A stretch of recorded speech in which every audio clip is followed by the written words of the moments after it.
जय श्री कृष्ण। गीतांक 9 श्रीमद्भागवत गीता पहला अध्याय श्लोक 1.19। संजय उवाच। पांडव सेना के शंखनाद के प्रभाव। प्रस्तुति योगियांश रमेश चंद्र भार्गव। प्रिय धर्म प्रेमियों, पिछले अंक यानी गीतांक 8 में हमने श्री कृष्ण, अर्जुन, भीम, शिखंडी, अभिमन्यु आदि अन्यान योद्धाओं द्वारा किए गए शंखवादन के बारे में जाना। पांडव सेना द्वारा किए गए शंखनादों के क्या प्रभाव परिलक्षित हुए, इसे हम इस अंक में जानेंगे। श्लोक 1.19। सघोषो धातराष्ट्राणां हृदयानि व्यदारयत् नभश्च पृथिवीं चैव तुमलो वेणुनादयन्। स्वाध्याय मनन 13 बिंदुओं में। Point number 1। पांडव सेना की वह शंख ध्वनि इतनी विशाल, गहरी, ऊंची और भयंकर हुई कि उस ध्वनि और प्रतिध्वनि से पृथ्वी और आकाश के बीच का भाग बुरी तरह गूंज उठा। अन्यायपूर्वक राज्य को हड़पने वालों के व उनकी सहायता के लिए उनके पक्ष में खड़े हुए राजाओं के हृदय विदीर्ण हो गए। Point number 2। तात्पर्य यह है कि हृदय को किसी अस्त्र शस्त्र से विदीर्ण करने से जिस प्रकार की पीड़ा होती है, वैसी ही पीड़ा पांडव सेना द्वारा की गई उस शंख ध्वनि से संपूर्ण कौरव सेना में व्याप्त हो गई। कौरव सेना के भीतर युद्ध का जो उत्साह और बल था, उस शंख ध्वनि ने उसे बुरी तरह कमजोर बना दिया और उन सभी के हृदय में पांडव सेना का भय और क्षोभ व्याप्त हो गया। Point number 3।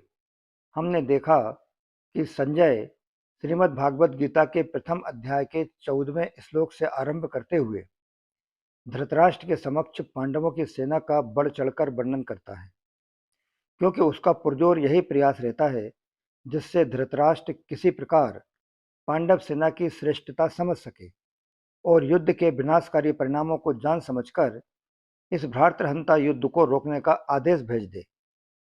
Point number 4। यहाँ कुछ लोगों के मन में एक शंका उठती है कि पांडवों की 7 अक्षौणी सेना द्वारा किए गए शंखवादन के पूर्व जब कौरवों की 11 अक्षौणी सेना द्वारा शंखवादन किया गया था, तो पांडव सेना पर उसका कुछ भी असर नहीं हुआ था। लेकिन जब पांडवों की 7 अक्षौणी छोटी सेना द्वारा शंखवादन किया गया, तो उसकी गूंज से कौरव सेना के हृदय विदीर्ण हो गए। ऐसा क्यों? Point number 5। इसका समाधान यह है कि जिनके हृदय में अधर्म, पाप, अन्याय नहीं है, अर्थात जो धर्मपूर्वक अपने कर्तव्य का पालन करते हैं, उनका हृदय मजबूत होता है। उनके हृदय में भय नहीं होता। न्याय का पक्ष होने से उनमें उत्साह होता है, शूरवीरता होती है। Point number 6। चूंकि पांडवों ने वनवास के पहले भी न्याय और धर्मपूर्वक राज्य किया था तथा वनवास के बाद भी उन्होंने नियम के अनुसार न्यायपूर्वक ही कौरवों से अपना राज्य मांगा था, अतः उनके हृदय में भय नहीं था, प्रत्युत उत्साह था, शूरवीरता थी। Point number 7। तात्पर्य यह है कि पांडवों का पक्ष धर्म का था। इस कारण कौरवों की 11 अक्षौणी सेना के बाजों के शब्द का पांडवों की छोटी सेना पर कोई असर नहीं हुआ था। Point number 8। परंतु जो अधर्म, पाप, अन्याय आदि करते हैं, उनके हृदय स्वाभाविक ही कमजोर होते हैं। उनके हृदय में निर्भयता, निशंकता नहीं रहती। उनका खुद का किया पाप एवं अन्याय ही उनके हृदय को निर्बल बना देता है। अधर्म अधर्मी को खा जाता है। Point number 9। दुर्योधन आदि ने पांडवों को अन्यायपूर्वक मारने के बहुत प्रयास किए थे। उन्होंने छल कपट से अन्यायपूर्वक पांडवों का राज्य छीना था और उनको बहुत कष्ट दिए थे। इस कारण उनके हृदय कमजोर और निर्बल हो चुके थे। तात्पर्य यह है कि कौरवों का पक्ष अधर्म का था, इसलिए पांडवों की 7 अक्षौणी सेना की शंख ध्वनि से उनके हृदय विदीर्ण हो गए। उनके हृदय में बड़े जोर की पीड़ा हो गई। Point number 10। इस प्रसंग से साधक को सावधान हो जाना चाहिए कि उसके द्वारा अपने शरीर, वाणी अथवा मन से कभी भी कोई अन्याय और अधर्म का आचरण ना हो। अन्याय और अधर्म युक्त आचरण से मनुष्य का हृदय कमजोर एवं निर्बल हो जाता है, उसके हृदय में भय पैदा हो जाता है।